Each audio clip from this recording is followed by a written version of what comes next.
மாணவர்கள் அனைவருக்கும் இந்நேர வணக்கம்.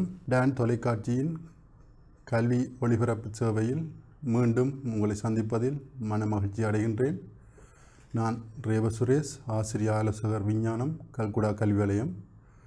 நாங்கள் இன்று தரம் 7 மாணவர்களுக்குரிய 3ஆம் தவணைக்குரிய பாடமாகிய 14வது அலகு பாடத்தை நாங்கள் கற்க இருக்கின்றோம். ஆகவே விஞ்ஞான பாடத்தில் 3ஆம் தவணையின் முதலாவது அலகாகிய 14வது பாடத்தை நாங்கள் கற்க இருக்கின்றோம். இந்த பாடத்தின் தலைப்பு வெப்பமும் வெப்பநிலையும். ஆகவே மாணவர்கள், உங்களுக்கு தெரியும், நாங்கள் வெயிலில் விளையாடும் பொழுது அல்லது வகுப்பறையில் இருக்கும் பொழுது எங்கள் உடல் ஒரு வெப்பத்தை உணர்வதை நீங்கள் அறிவீர்கள். வெயிலில் விளையாடும்போது அதிக அளவு வியர்வை வெளியேறும். அதேபோல் ஆய்வுக்கூடத்தில் அல்லது வகுப்பறையில் இருக்கும் பொழுது நீங்கள் வெப்பத்தை குறைந்த அளவு உணர்வீர்கள்.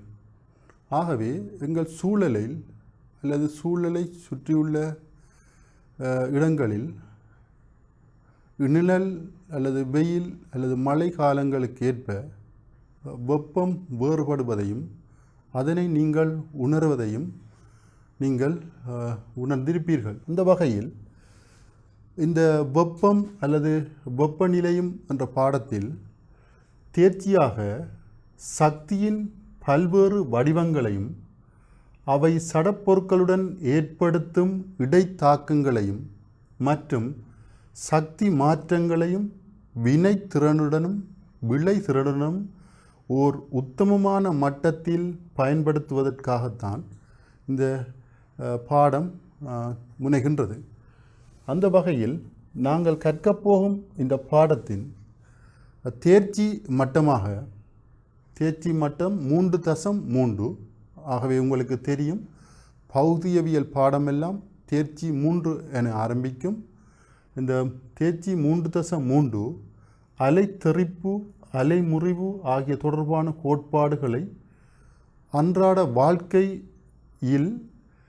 வாழ்க்கை நடவடிக்கையில் வினைத்திறன் உள்ளவாறு பிரயோகிப்பர் என்பதே இந்த பாடத்தின் தேர்ச்சி மட்டமாக இருக்கின்றது. ஆகவே நீங்கள் இந்த பாடத்தை கற்றதன் பின்னர் வினைத்திறனாக இந்த சக்திகளை பயன்படுத்துவதற்கு பழங்கப்படுத்திக் கொள்வீர்கள் என நம்புகின்றேன். இங்கு காட்டப்பட்டிருக்கும் படத்தை நீங்கள் நன்றாக அவதானியுங்கள். இப்படத்தில் முதலாவது காட்டப்பட்டுள்ள படத்தில் இந்த மனிதர் ஒரு வெயிலில் இருக்கின்றார். தனது வியர்வையை கைக்குட்டையால் துடைக்கின்றார். ஆகவே இங்கு அவர் வெப்பத்தை உணர்கின்றார். சூழலில் வெப்பம் உணரப்படுகின்றதை நாங்கள் இந்த முதலாவது படத்தில் பார்க்கலாம். ஆகவே உடலை விட வெளியில் வெப்பம் அதிகமாக இருப்பதாக அவர் உணர்கின்றார். மாறாக இரண்டாவது படத்தை நீங்கள் உற்று நோக்குவீர்களாக இருந்தால், இங்கு ஒருவர் கடும் குளிரில், அவரை சுற்றியுள்ள பிரதேசங்களை பார்த்தீர்கள் என்றால் பனி படர்ந்து காணப்படுகின்றது. ஆகவே கடும் குளிரில் அவர் குளிரை உணர்ந்தவராக, நடுங்கிக் கொண்டு இருப்பவராக காட்டப்படுகின்றது. எனவே எங்கள் சூழலில் வெப்பம், குளிர் மாறி மாறி வருகின்றது. அதை உடல் உணர்கின்றது. எனவே உடலுக்கு தெரிகின்றது வெப்பம், குளிர் போன்ற அம்சங்கள் எங்கள் உறுத்துணர்ச்சியாக அமைகின்றது. உறுத்துணர்ச்சி என்பது உடலால் உணரப்படுவது. ஆகவே இங்கு சூடு அல்லது குளிர் என்பவற்றை எங்களுடைய உடல் உணரும் தன்மையை இங்கு பார்க்கலாம். இப்பொழுது நாங்கள் ஒரு செயற்பாடு ஒன்றை செய்து பார்ப்போம். இங்குள்ள 2 தாளிகளில் ஒன்றில் ஓரளவு சூடான நீரும் கொதி நீரை எடுக்கக்கூடாது. அது உங்களுக்கு கைகளுக்கு பாதிப்பை ஏற்படுத்தும். ஓரளவு சூடான நீரும் குளிரான நீரும் மற்றொரு தாளியில் எடுக்கப்பட்டிருக்கின்றது. படத்தை அவதானியுங்கள். ஆகவே இங்கு சூடான நீர் எடுக்கப்பட்ட தாளியில் மனிதர் கையை வைக்கின்றார், அவருடைய வலக்கையை வைக்கின்றார். சூடான நீர் எடுக்கப்பட்ட தாளியில் மனிதர் அவருடைய வலக்கையை வைக்கின்றார். ஆகவே இங்கு இவருடைய இந்த கையானது சூடை உணர்ந்திருக்கும். இவருடைய இந்த கையானது சூட்டை உணரும், அதாவது வெப்பத்தை உணரும். அதேபோல் இரண்டாவது தாளியில் அவரது இடக்கையை வைக்கின்றார். இங்கு குளிரான நீர் உள்ள காரணத்தினால் அவருடைய உடல் குளிரை உணரும். ஆனால் மனிதர் இருக்கும் ஒரே மனிதன் அவர் ஒரு கையில் உள்ள நீர் சூடான நீர் எனவும் மறு கையில் உள்ள நீர் குளிரான நீர் எனவும் அவர் அதனை பார்க்காமலே கூறிவிட முடியும். ஆகவே மனிதர்களின் உறுத்துணர்ச்சி அல்லது உணர்வை கொண்டு சூடான அல்லது குளிரான நீரை ஒப்பிடக்கூடியதாக உள்ளது. அதிலிருந்து சூழலில் காணப்படும் சடப்பொருட்கள் வெவ்வேறு வெப்பநிலையில் அல்லது வெப்பத்தை கொண்டிருந்தாலும் நாங்கள் அவற்றை எது கூடியது எது குறைந்தது என்று நாங்கள் கணக்கிடக்கூடியதாக இருக்கும். சற்று நேரத்தில் இதை நாங்கள் வைத்தோம் என்றால் இந்த சூடான நீர் மீண்டும் வெப்பநிலை குறையும், குளிரான நீர் அதுவும் வெப்பநிலை அதிகரிக்கும். ஒரு கட்டத்தில் இவை ரெண்டையும் வைத்து பார்த்தால் கையை ரெண்டுமே ஒரே அளவு சூடான தன்மையை காட்டுவதாக இருக்கும். எனவே நாங்கள் கைகளை வைத்து மட்டும் சூடான அல்லது குளிரான பொருளை ஒப்பிடுவது திருத்தமான முறையல்ல. ஆனாலும் நாங்கள் ஓரளவு இது சூடான பொருள் இது குளிரான பொருள் என்று கைகளை வைத்து கண்டுபிடிக்க முடியும். வாருங்கள், இதற்கு திருத்தமான ஒரு முறை, வெப்ப நிலையை ஒரு பொருள் கொண்டுள்ள வெப்பநிலையை அளக்க திருத்தமான ஒரு முறை உள்ளதா என்பதை நாங்கள் பார்ப்போம். ஆகவே இந்த செயற்பாட்டின் மூலம் நாங்கள் அறிந்த விடயம் என்னவெனில், பொருட்களின் வெப்பநிலை மாறுபடுவதை நாங்கள் கண்டுபிடிக்க முடியும் என்பதாகும்.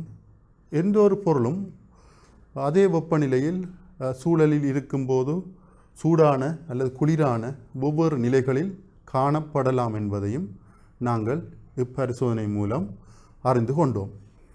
அடுத்த விடயம் வெப்பநிலை. இப்பொழுது நாங்கள் ஏற்கனவே பார்த்த செயற்பாட்டில் இரண்டு நீரிலும் சூடு குளிர் வேறுபாடுகளை கண்டோம். அதை விளக்கும் போது நான் வெப்பநிலை என்ற ஒரு சொற்பதத்தை கூறியிருந்தேன். அப்படியாயின் வெப்பநிலை என்றால் என்ன? வெப்பநிலை என்பது யாதாயினும் ஒரு பதார்த்தம் ஒன்றின் சூடு அல்லது குளிர்ச்சி தொடர்பான அளவீடு வெப்பநிலை எனப்படும். ஒரு பொருள் கொண்டுள்ள சூடு அல்லது குளிர்ச்சி தொடர்பான அளவீடு, அதைத்தான் நாங்கள் சொல்கிறோம் வெப்பநிலை என்று கூறுகின்றோம். ஆகவே வெப்பநிலை என்பது ஒரு பொருளின் வெப்பத்தின் படிநிலை ஆகும். வெப்ப படிநிலை, வெப்ப படிநிலை என்பது எங்களுக்கு இங்கு வெப்பநிலையை குறித்து காட்டுகின்றது. வெப்ப படிநிலை தான் எங்களுக்கு வெப்பநிலை. இன்னும் ஒன்றை நீங்கள் ஏற்கனவே கற்றிருப்பீர்கள், வெப்பம். இந்த வெப்பமும் வெப்ப படிநிலையும் ஒன்றா என்ற கேள்வி மாணவர்களுக்கு எழ முடியும். வெப்பமும் வெப்ப படிநிலையும் ஒன்றா என்ற கேள்வி மாணவர்களுக்கு எழ முடியும். வெப்பம் என்பது உண்மையில் சக்தி. ஒரு பொருள் தான் கொண்டுள்ள வெப்ப சக்தி தான் வெப்பம். வெப்ப சக்தி தான் வெப்பம். ஆனால் வெப்ப படிநிலை என்பது அந்த பொருளின் சக்தி காரணமாக அந்த பொருள் கொண்டுள்ள சூடு அல்லது குளிரின் அளவிடை தான் வெப்பநிலை. ஆகவே நீர் கொதித்து கொண்டிருக்கின்றது என்றால் அதில் வெப்ப சக்தியும் உள்ளது. அந்த நேரத்தில் நாங்கள் அந்த பதார்த்தம் கொண்டுள்ள வெப்ப அளவீடு எவ்வளவு படிநிலையில் வெப்ப சக்தியை கொண்டுள்ளது என்று கண்டுபிடிக்க முடியும். அந்த படிநிலை தான் வெப்பநிலை. ஆகவே வெப்பம் என்பது சக்தி, வெப்பநிலை என்பது சக்தி அல்ல என்பதை இங்கு மாணவர்கள் நன்கு விளங்கிக் கொள்ள வேண்டும். வெப்பம் வேறு அல்லது வெப்ப சக்தி இரண்டும் ஒரே பதம். ஆனால் வெப்பநிலை என்றது ஒரு பொருள் கொண்டுள்ள வெப்பத்தின் படிநிலையாக நாங்கள் இங்கு குறிப்பிடுகின்றோம். இதனை மேலும் விரிவுபடுத்துவதற்காக நாங்கள் ஒரு செயற்பாட்டுக்கு செல்கின்றோம். பரிசோதனை ஒன்றை நாங்கள் இங்கு பார்க்கின்றோம். பரிசோதனை செய்வதன் நோக்கமாக திரவ விரிவை அறிதல். வெப்பத்தினால் எங்களுக்கு திரவங்கள் விரிவடையும். இந்த திரவங்கள் விரிவடைதல் என்றால் என்ன என்று பரிசோதனை மூலம் நாங்கள் கண்டுபிடிக்கப் போகின்றோம். இப்பரிசோதனை செய்வதற்கு நீங்கள் சூழலில் காணப்படும் பொருட்களையே எடுக்க முடியும். இது உங்கள் வீட்டில் கூட மாணவர்கள் செய்து பார்க்க முடியும். கவனிங்கள், தேவையான பொருட்கள் குப்பி போத்தல்கள். இந்த குப்பி போத்தல்கள் என்றால் என்னென்றால், அண்மை காலத்தில் இன்ஜெக்ஷன் போடுறதுக்காக உங்களை ஊசி மருந்து ஏற்றுவதற்காக ஊசி மருந்து வார போத்தல் தான் அந்த குப்பி போத்தல் என்று அழைக்கப்படுது, மிகச்சிறிய போத்தல். அப்போ அது 2. பேனை மைக்குழாய்கள். பேனை மைக்குழாய்கள் என்றால் பேனையின் குழாய் அல்ல, பேனைக்கு உள்ளே இருக்கும் மையை கொண்ட குழாய்.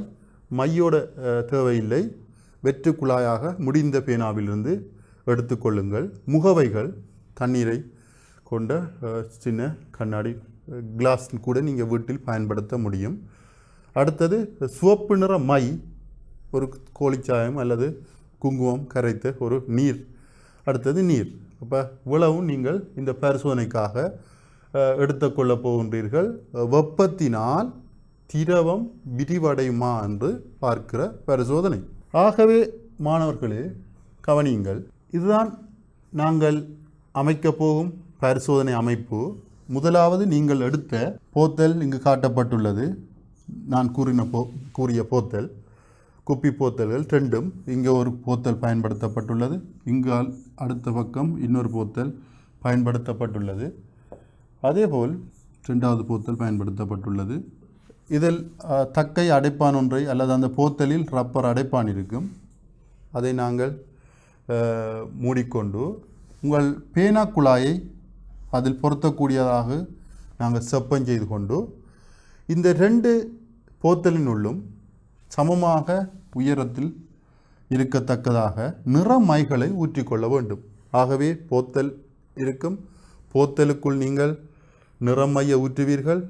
அதனுடன் அடைக்கப்பட்டிருக்கிற தக்கை அடைப்பான் அல்லது ரப்பர் அடைப்பான் மூலம் அடைப்பீர்கள். நடுவில் உங்களுக்கு அந்த பேனா மைக்குழாய் அது காணப்படும். இங்கு பார்த்தீர்களா என்றால், நீங்கள் இந்த பரிசோதனை செய்யும் பொழுது இங்கு பார்த்தீர்களா இருந்தால், இந்த பேனா மைக்குழாய் மட்டம், அந்த மையின் மட்டம் சமனாக இருக்குமாறு நீங்கள் ஒரு அடையாளப்படுத்த வேண்டும். இந்த அடையாளத்தை நான் இங்கு ஒரு இதால் காட்டியிருக்கிறேன். பார்த்தீர்கள் என்றால் தெரியும், ஒரு நிறக்கோடால் நான் உங்களுக்கு அந்த அடையாளத்தை காட்டியிருக்கின்றேன். நிறக்கோடு என்றால் இங்கு காட்டப்பட்டிருக்கு அந்த நிறக்கோடு. கவனியுங்கள், ஊதா நிறக்கோடு. இங்கு சிவப்பு நிறமாக எடுக்கப்பட்ட மை இந்த நீர் மட்டம் வரை இருக்கின்றது. இதேபோல் இதுக்குள் எடுக்கப்பட்ட மையும் இதில் அந்த ஊதா நிற கோட்டு மட்டத்தில் இருக்கின்றது.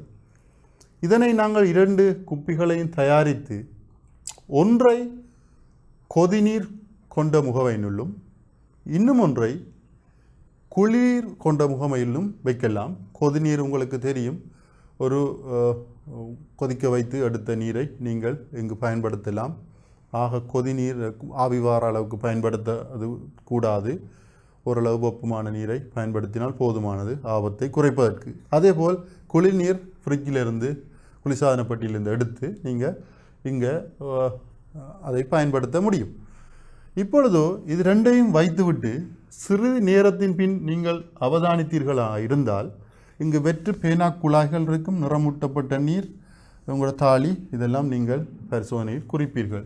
சிறிது நேரத்தின் பின் அவதானித்தீர்களாய்ந்தால் இந்த ரெண்டும் ஒரே மட்டத்தில் இருந்த நீர், கவனியுங்கள், இந்த சிவப்பு நிற நீர் கொதிநீரில் இருந்தது இந்த மட்டத்தை அடைந்துள்ளது. இங்கு பார்த்தீர்கள் என்றால் தெரியும், இந்த நீர் இந்த மட்டத்தை அடைந்துள்ளது. அதேபோல் இங்கிருந்த நீர் இந்த மட்டத்திலிருந்து கீழ் நோக்கி வந்துள்ளது. கீழ் நோக்கி வந்துள்ளதை நீங்கள் அவதானிப்பீர்கள். இதில் வந்திருக்கிற இடத்தை நீங்கள் கவனிங்க. இது மட்டும் வந்திருக்கு. ஆகவே ஏற்கனவே நாங்கள் திரவத்தை எடுக்கும் பொழுது குப்பியினுள் இந்த ஊதா நிறம் வரை எங்களுக்கு திரவம் நிரம்பியிருந்தது, நிறநீர் நிரம்பியிருந்தது. ஆனால் சுடுநீரில் அல்லது கொதிநீரில் வைத்த குப்பியின் திரவம் உயர்ந்துள்ளது. அதேபோல் குளிர்நீரில் வைத்த குப்பியின் திரவம் கீழே இறங்கியுள்ளது. அப்போ இந்த பரிசோதனையில் நீங்கள் ஒரு முடிவுக்கு வர முடியும். இங்கிருந்த திரவம் கனளவில் கூடி மேல் நோக்கி சென்றிருக்கின்றது. முதலாவது கொதிநீரில். இரண்டாவது குளிர்நீரில் வைத்த திரவம் கனளவில் குறைந்து கீழ் நோக்கி சென்றுள்ளது. இது இரண்டாவது குளிர்நீர். ஆகவே வெப்பத்தினால் இங்கு திரவம் விரிவடைந்து மேல் நோக்கி சென்றிருக்க வேண்டும் என்பதை கண்டுபிடிப்பதற்காகவே இந்த பரிசோதனையை செய்கின்றோம். அந்த திரவம் வெப்பத்தினால் மேல் நோக்கி சென்ற செயற்பாட்டைத்தான் நாங்கள் திரவ விரிவு என்று அழைக்கின்றோம். ஆகவே வெப்பத்தினால் திரவங்கள் விரிவடையும் என்பதை இந்த பரிசோதனை மூலம் நீங்கள் ஒப்பிட்டு அறிந்து கொள்ளலாம். இதை மட்டும் நீங்கள் பரிசோதித்தால் கூட திரவம் விரிவடையும் என்றதை அறிந்து கொள்ளலாம். ஆனால் இது வெப்பத்தினால் தான் நடக்கின்றது என்பதை கூறுவதற்காக நாங்கள் ஒப்பீடு செய்வதற்காக இங்கு குளிர்நீர் கொண்ட முகவையிலும் அதே பரிசோதனையை செய்து பார்க்கின்றோம். சரி, இனி இந்த பரிசோதனையின் அவதானங்களை பார்ப்போம். அவதானங்களை நீங்கள் இதுக்கு எழுதுவதாக இருந்தால், பரிசோதனையின் திரவ விரிவை அறிதல் என்ற பரிசோதனையில் அவதானங்கள் யாது என்று உங்களிடம் ஒரு வினா தொடுக்கப்படும் போது மாணவர்களாகிய நீங்கள் இதனை எவ்வாறு எழுத வேண்டும் என்பதற்காக நான் இதை தந்துள்ளேன். கொதிநீருள்ள குப்பியின் மைக்குழாயில் நிறநீர் மட்டம் அதிகரித்தது என்பது முதலாவது தொகுதியிலிருந்து பெற்ற அவதானம். இரண்டாவது, குளிர் நீரிலுள்ள குப்பியில் மைக்குழாயின் நிறநீர் மட்டம் குறைந்தது. இது இரண்டாவது தொகுதியிலிருந்து பெறப்பட்ட அவதானம். எனவே அவதானம் என்று கேட்கும் பொழுது நீங்கள் இரண்டு குப்பியிலும் நடந்த அவதானங்களை தெளிவாக எழுதுதல் வேண்டும். ஒரு குப்பியில் நடந்த அவதானத்தை மட்டும் எழுதினால் உங்களுக்கு புள்ளிகள் அரைவாசியாக குறைக்கப்படும் என்பதை கவனத்தில் கொள்ளவும். இதேபோல் இப்பரிசோதனையில் திரவ விரிவை அறிதல் என்ற இந்த பரிசோதனையில் முடிவு யாது என்று ஒரு வினா அல்லது உங்களிடம் வினவப்படும் போது இந்த நீரானது வெப்பநிலை கூடின திரவத்தில் வைக்கும்பொழுது விரிவடைகின்றது.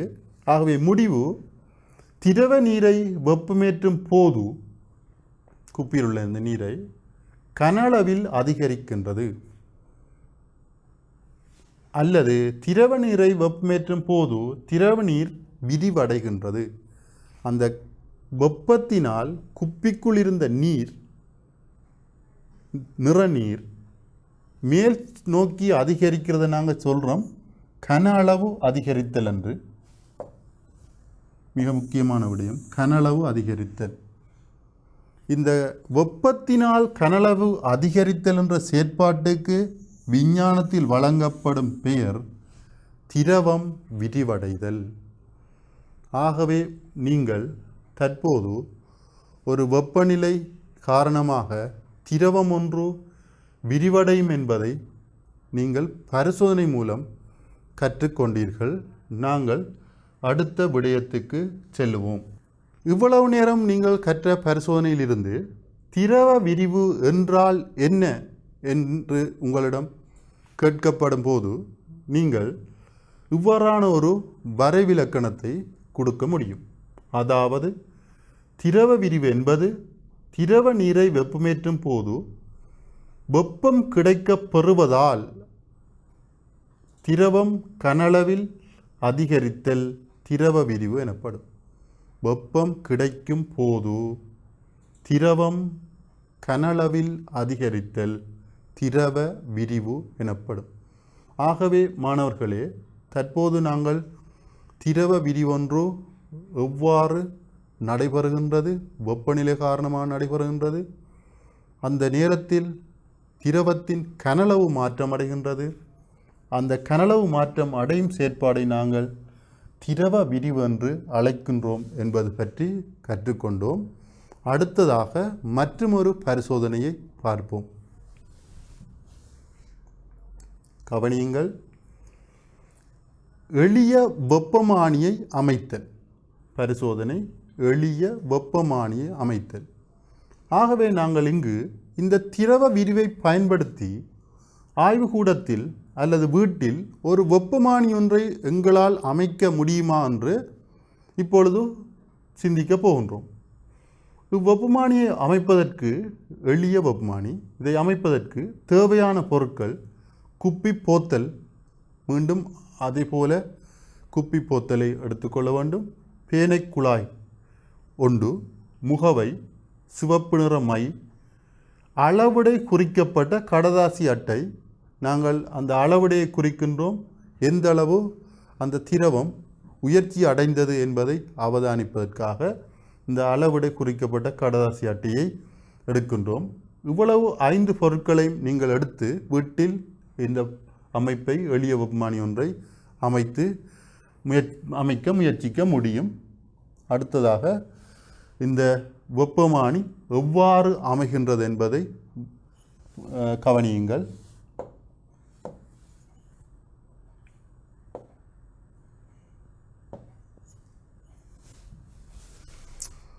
இங்கு பார்த்தீர்களாக இருந்தால், எளிய வெப்பமானியை அமைப்பை பார்த்தீர்களாக இருந்தால், நான் ஏற்கனவே கூறியது போல் இங்கு கண்ணாடி குப்பி, நாங்கள் ஊசி மருந்து ஏற்றுறதுக்கு பயன்படுத்தும் ஊசி மருந்தை கொண்டு அந்த கண்ணாடி குப்பி, அதை அடைப்பதற்காக ரப்பர் அடைப்பான், அதன் நடுவாக உள்நோக்கி செலுத்தப்பட்ட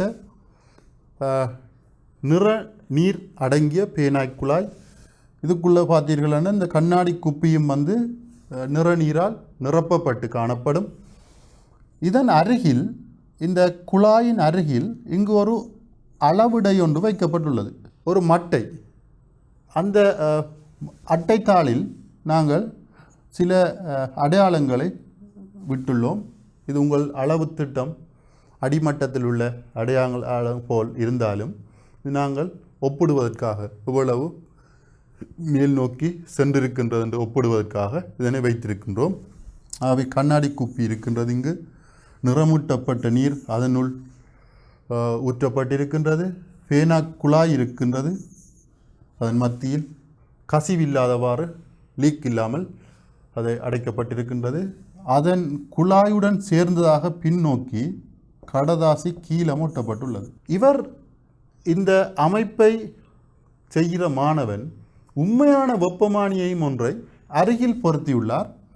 5வது, இது ஏனெனில் இவர் அளக்கும் வெப்பத்தை குறித்து கொள்வதற்காக இங்கே வெப்பமானியில் அளக்கும் வெப்பமும் இந்த நீங்கள் தயாரித்த எளிய வெப்பமானியில் அளக்கப்படும் வெப்பமும் எந்த இடத்தில் வருகின்றது, எந்த அளவிடையில் வருகின்றது என்று குறித்து கொள்வதற்காக இவ்வாறு செய்துள்ளார். ஆகவே இங்கு கவனித்தீர்களாக இருந்தால், இந்த வெப்பமானியை கொண்டு நாங்கள் ஒரு சைவர் பாகை சியில் உள்ள அல்லது பனிக்கட்டி ஒன்றுக்குள் வைக்கும் பொழுது இந்த பனிக்கட்டியின் வெப்பநிலை, இதை நாங்கள் அல்லது குளிர் நீரில் வைக்கக்குள்ள இந்த குளிர் நீரின் வெப்பநிலையை அது காட்டும்.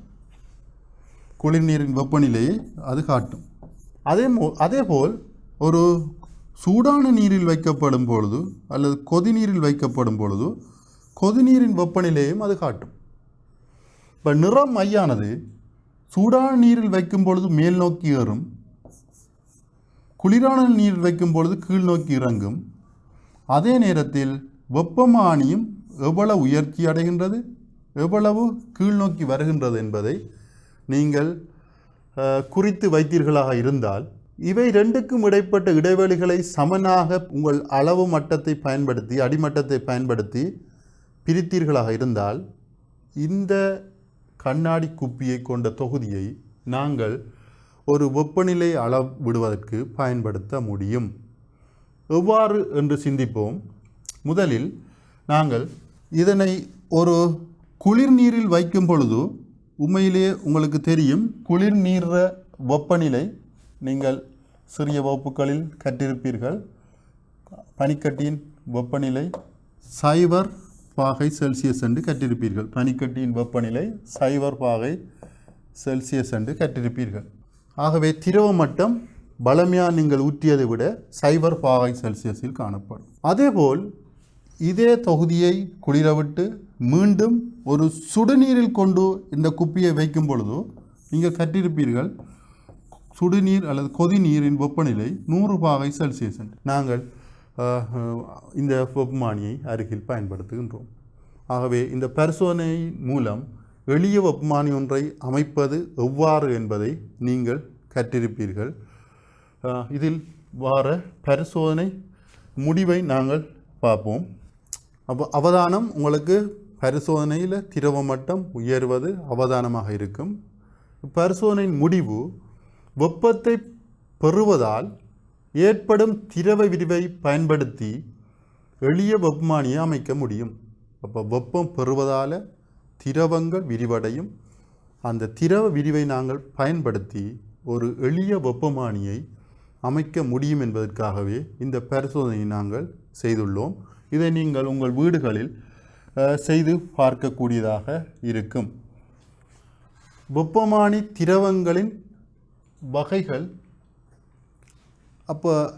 இப்பொழுது நாங்கள் ஏற்கனவே பார்த்தது போல் ஒரு நிறமையை நாங்கள் வைத்துக்கொண்டு அதன் வெப்பநிலையால் அதில் ஏற்படும் நிறமையை வைத்துக்கொண்டு வெப்பநிலையால் அதில் ஏற்படும் விரிவை வைத்து வெப்பநிலையை நாங்கள் அளவிடக்கூடியதாக இருந்தால் எளிய முறையில் எங்களுடைய அன்றாடம் பயன்படுத்தும் ஆய்வுகூட வெப்பமானிகளில் எவ்வாறான திரவங்கள் பயன்படுத்தப்படுகின்றது, அதில் நிறமைகள் பயன்படுத்தப்படுவதில்லை.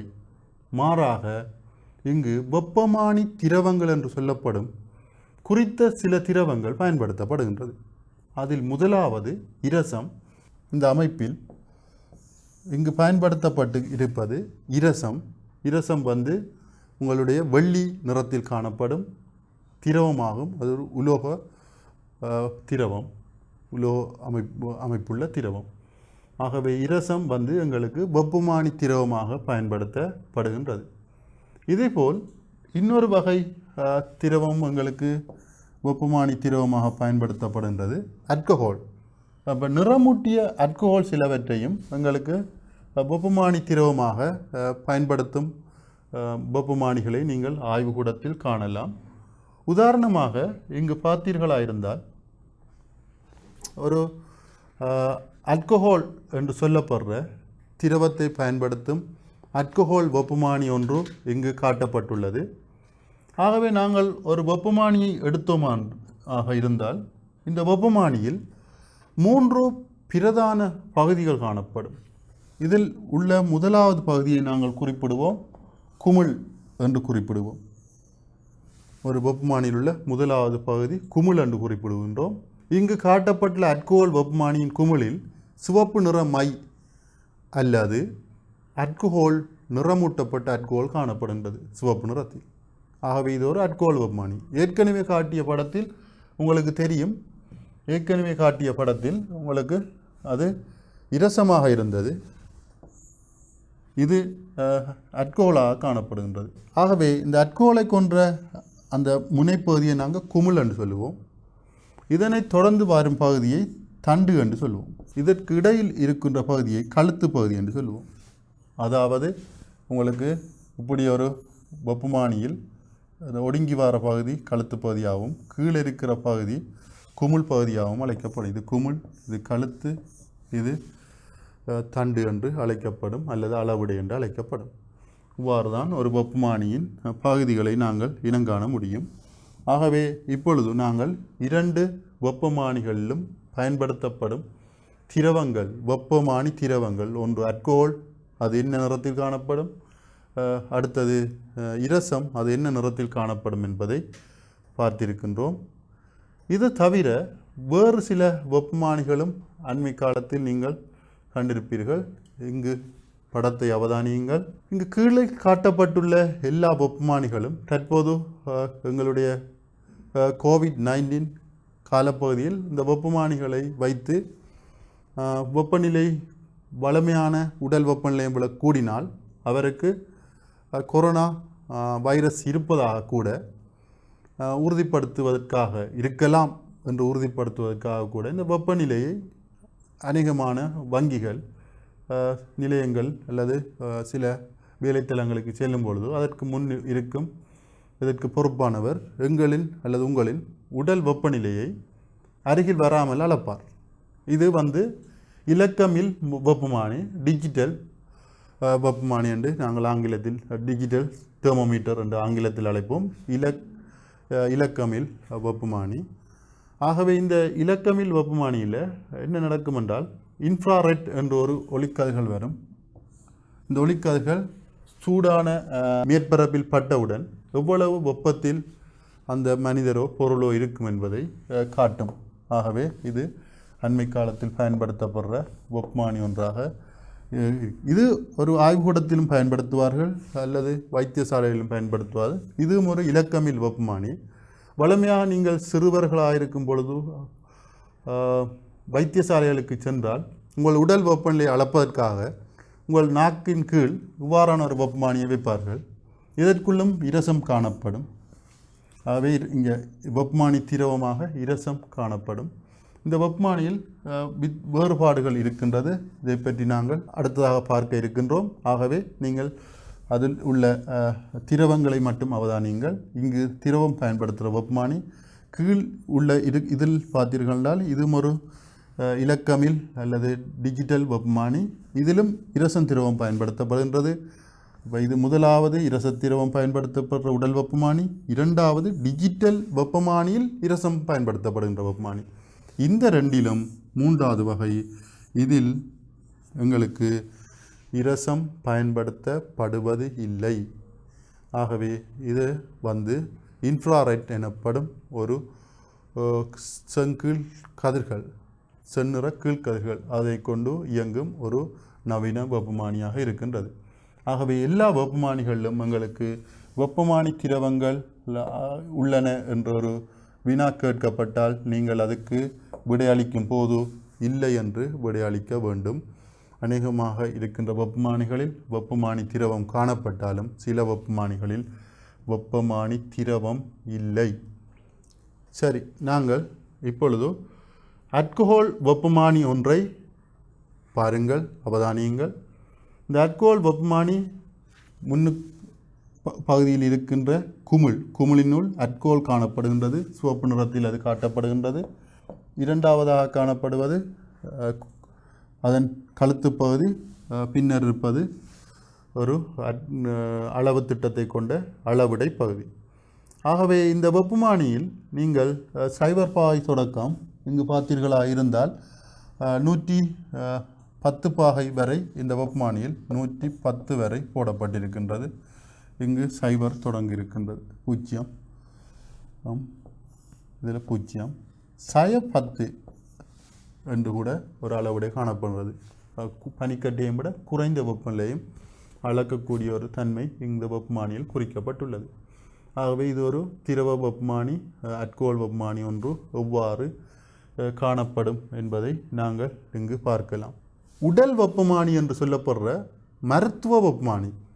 ஆகவே ஆய்வுக்கூடத்தில் நாங்கள் அல்கோஹால் வெப்பமானி, சாதாரண இரச வெப்பமானிகளை பயன்படுத்தினாலும் மனிதனின் உடலில் உள்ள வெப்பநிலையை அளப்பதற்கு வைத்தியசாலைகளில் பயன்படுத்துவது இந்த மருத்துவ வெப்பமானியாக இருக்கும்.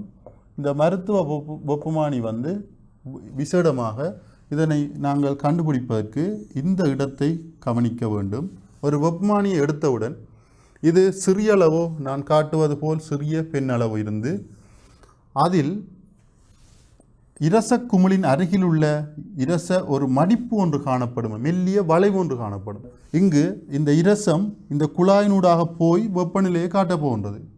அதை நீங்கள் வாசிக்க போகின்றீர்கள். இந்த இரச குழாய் ஆரம்பிப்பதற்கு அருகில் ஒரு சிறிய மெல்லிய வளைவு ஒன்று காணப்படுமா இருந்தால் அந்த இடம் இருக்கும் வெப்பமானி எல்லாம் உண்மையிலேயே மருத்துவ வெப்பமானியாக சொல்லப்படும். அல்லது இன்னொரு பேர், இது உடல் வெப்பமானி, உடல் வெப்பநிலையை அளப்பதற்காக பயன்படுத்தப்படும் வெப்பமானியாக அமையும் அது. ஆகவே இந்த வெப்பமானி மனிதனின் உடல் வெப்பநிலையை அளப்பதற்காக பெரும்பாலான இடங்களில் பயன்படுத்தப்படுகின்றது. ஆகவே இங்கு பார்த்தீர்கள் என்றால் தெரியும், குமிழ் முனை இருக்கும், அதனுள் இரசம் காணப்படும், மெல்லிய ஒரு வளைவு காணப்படும். இங்கு 35 பாகையில் இருந்து தான் ஆரம்பிக்கும், சைவரில் இருந்து ஆரம்பிக்கவில்லை. என்ன காரணமாக இருந்தால் மனிதனின் வெப்பநிலை சைவர் பாய்ச்சிக்கு வந்தால் அவர் உயிருடன் இல்லை என்றுதான் பொருள். ஆகவே அவருக்கு நாங்கள் வெப்பநிலை பார்க்க வேண்டிய அவசியம் இல்லை. எனவே ஒரு குறித்த வெப்பநிலையில் மனிதன் இருப்பார். பொதுவாக எங்களுக்கு மனிதனின் உடல் வெப்பநிலை 36.9 பாகை, அதான் இதில் பார்த்துட்டு இருந்தால் 37க்கு அருகில் ஒரு சிவப்பு நிற ஒரு அடையாளம் இடப்பட்டிருக்கும். அந்த வெப்பநிலையில் வடிவாக்க கவனிங்கள், இந்த 37க்கு பக்கத்தில் சிவப்பு நிறத்தில் அடையாளம் இடப்பட்டிருக்கும். அவை மனிதனின் உடலின் சராசரி வெப்பநிலை 36.9, கிட்டத்தட்ட 37 பாகை சி. ஆகவே ஒரு மனிதர் சுகதேகியாக இருந்தால் அவரில் நாங்கள் இந்த வெப்பமானியை வைத்து பார்க்கும் பொழுது 37ஆக காட்டும். இதைவிட வெப்பநிலை கூடினால், ஒரு 4 பாகை கூடினால் அவரை நாங்கள் வைத்தியசாலையில் அனுமதித்து அவருக்குரிய என்ன பிரச்சனை அல்லது உடலில் என்ன நோய் நிலைமை இருக்கின்றதை வைத்தியர்கள் அவதானிப்பார்கள். ஆகவே இதற்குள் இருக்கிற மைத்துளை குழாயினூடாக இரசம் வந்து வெப்பத்தினால் விரிவடைந்து வெளியேறும். அப்போ ஒரு வைத்தியசாலையில் இந்த வெப்பமானியை எவ்வாறு பயன்படுத்துகின்றார்கள் என்பதை நாங்கள் அடுத்ததாக பார்ப்போம். கவனியுங்கள், மருத்துவ வெப்பமானியினால் உடல் வெப்பநிலையை அளத்தல். அப்போ நீங்கள் ஏற்கனவே கூறிய அட்கோல் வெப்பமானி அல்லது ஆய்வுகூட இரச வெப்பமானியில் அந்த தடல் ஒரு வளைவு காணப்படாது, அந்த இரச வளைவு காணப்படாது. மருத்துவ வெப்பமானியில் மட்டும் இரச வளைவு காணப்படும் என்றதை நான் ஏற்கனவே கூறியிருந்தேன். ஏன் இந்த வளைவு காணப்படுகின்றது, மற்ற வெப்பமானிகள் ஏன் இந்த வளைவு இல்லை என்றும் கேள்வி ஒன்று உங்களுக்கு வரும். ஆகவே மற்ற வெப்பமானிகளை கொண்டு உங்கள் நாக்கின் அடியில் அல்லது அக்குள் பகுதிகளில் வைத்து வெப்பநிலை அவதானித்து விட்டு வெளியில் எடுத்தமாக இருந்தால் அந்த இரசம் வெப்பத்தினால் மேல் நோக்கி ஏறிய இரசம் கீழிறங்கிவிடும். கீழிறங்கினால் ஏற்கனவே உங்களுக்கு 40 பாய்ச்சி வெப்பநிலையாக இருந்தால் உடல் கீழே எடுக்கக்குள்ள 2 பாய்ச்சி இறங்கிடும், இரசத்தில் வெப்பம் குறைஞ்சிடும். உள்ளேருந்து வெளியில் எடுக்கக்குள்ள அதில் வெப்பம் குறைஞ்சிடும். ஆனால் இங்கு ஒரு மெல்லிய வளைவு காணப்படுவதால் வெப்பநிலையை நாக்கின் கீழ் வைத்து அளந்துவிட்டு வெளியில் எடுக்கும் பொழுது இந்த வளைவுக்குனால் மிக விரைவாக இரசம் வந்து குமிழை அடையாது. ஆகவே மெதுவாக வர்ற நேரத்தில் நாங்கள் அதுக்கிடையில் அதன் வெப்பநிலையை அளந்துவிட முடியும். அதற்காகவே இதில் ஒரு வளைவு ஒன்றை வைத்துள்ளார்கள். சரி, இப்பொழுது மருத்துவ வெப்பமானியின் உடல் வெப்பநிலையை அளத்தல் என்பது எவ்வாறு நடைபெறுகின்றது என்பதை பார்ப்போம். ஆய்வுக்கூடத்தில் அல்லது மருத்துவ ஆய்வுக்கூடத்தில் வெப்பமானியின் கிருமி நாசினியால் தூய்மையாக்கல். முதலாவது என்ன செய்வார்கள் என்றால், நீங்கள் உங்களை காய்ச்சல் அல்லது வேறொரு நோய் நிலைமைக்கு உங்களை மருத்துவமனைக்கு கொண்டு செல்லும் பொழுது அங்கே உங்களுடைய நாக்கில் அந்த வெப்பமானியை எடுத்து உடனடியாக வைக்க மாட்டார்கள். அந்த வெப்பமானிகள் எப்பொழுதும் ஒரு கிருமி நாசினியுள் வைத்து பாதுகாக்கப்பட்டு கொண்டிருக்கும். ஒரு கிருமி நாசினிக்குள்ளே அதை வைத்து பாதுகாத்து கொண்டிருப்பார்கள். அநேகமாக ஸ்பிரிட் என்று சொல்ல போகிற அல்கோலுக்குள் இருக்கும். அதை எடுத்து துடைத்து விட்டு அப்போ கிருமி நாசினி தூய்மையாக்கப்பட்ட வெப்பமானியை தான் உங்களில் நாவின் கீழ் வெப்பநிலையின் குமிழை 2 நிமிடங்கள் வைத்தல். உடனே வைத்து எடுத்தால் அந்த வெப்பத்தால் இரசம் விரிவடைகிறதுக்கு கொஞ்சம் நேரம் எடுக்கும். அதனால் என்ன செய்வார்கள் என்றால் 2 நிமிடம் நாக்கின் கீழ் வைப்பார்கள். ஏனென்றால் உங்கள் நாக்கின் கீழ் வெப்பநிலை வளமையிலேயே நாக்கு என கீழ் வைக்கக்குள்ள வெப்பநிலை ஃபுல்லாக அந்த குமிழ் வந்து உங்கள் உடலுடன் தொடும். உடலுடன் தொட்டால்தான் உங்கள் வெப்பநிலைக்கு ஏற்றவாறு இரசம் விரிவடைந்தால்தான் சரியான வெப்பநிலையை அளக்க முடியும். 2 நிமிடத்தின் பின் வெப்பமானியை வாயிலிருந்து எடுத்து வாசிப்பை பெறல். அதற்கு பிறகு எடுத்து வாசிப்பை பெறுவார்கள். வாசிப்பை பெறும் பொழுதும் நாங்கள் சில உத்திகளை கையாள வேண்டும். அவ்வாறு உத்திகளை கையாளாமல் விட்டால் சில வேளை எங்களுக்கு அந்த வாசிப்பு திருத்தம் இல்லாமல் இருக்கும். அது எவ்வாறு என்பதை நாங்கள் அடுத்ததாக பார்க்க முதல், ஒரு மனிதனின் உடல் வெப்பநிலை அவ்வாறு அளந்தால், சுகதேகி ஒருவராக இருந்தால் அவரின் உடல் வெப்பநிலை 2 அளவு திட்டத்தில் அளக்கப்படுகின்றது. முதலாவது ஃபாரன்ஹைட், கேபிட்டல் F என்று குறிப்பார்கள், ஃபாரன்ஹைட் அளவு திட்டம். இரண்டாவது அளவு திட்டம் செல்சியஸ் அளவு திட்டம். அதை C என்று குறித்து ஃபாரன்ஹைட் என்று குறிக்கும் பொழுது F என்று குறிப்பார்கள், கேபிட்டல் F மட்டும். அதேபோல் செல்சியஸ் என்று குறிக்கும் பொழுது C என்று குறிப்பார்கள்.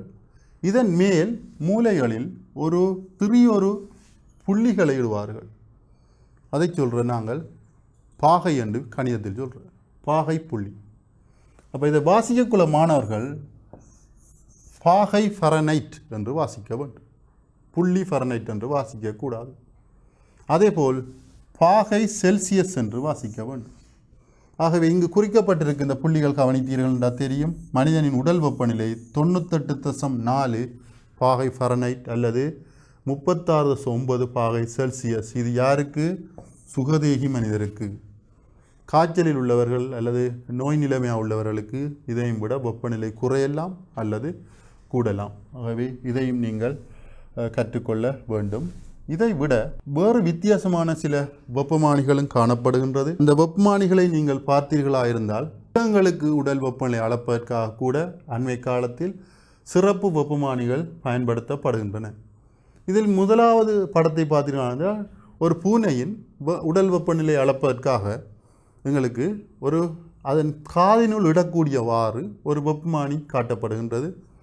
இது மிருக வைத்தியர்கள் பயன்படுத்தும் ஒரு வெப்பமானியாக அமையும். இதேபோல் நாய் அல்லது ஆடுகளின் வெப்பநிலை அளப்பதற்கு விசேடமான கூர்மை வாய்ந்த வெப்பமானிகள் பயன்படுத்தப்படுகின்றது.